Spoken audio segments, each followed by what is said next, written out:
উপনিবেশবাদ বা কলোনিয়ালিজম এটা কি?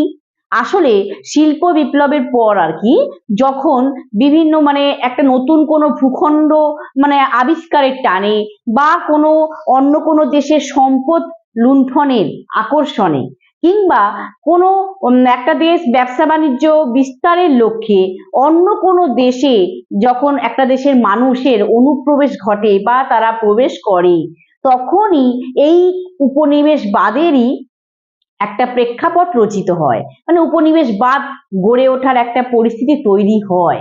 আসলে যখন কোনো নিউ টেরিটরি বা ল্যান্ডের ইনভেনশনের জন্য বা অন্য কোনো কান্ট্রির যখন ওয়েলথ প্লান্ডার করার অ্যাট্রাকশন থাকে, বা কোনো জায়গাতে বিজনেসটাকে এক্সপ্যান্ড করার জন্য যে একটা টার্গেট থাকে, যখন কোনো এরকম সমস্ত কারণে একটা কান্ট্রির মানুষেরা বা পিপলরা অন্য কোনো কান্ট্রিতে এন্ট্রি করে, তখনই কিন্তু এই কলোনিয়ালিজমের ব্যাকগ্রাউন্ড তৈরি হয়।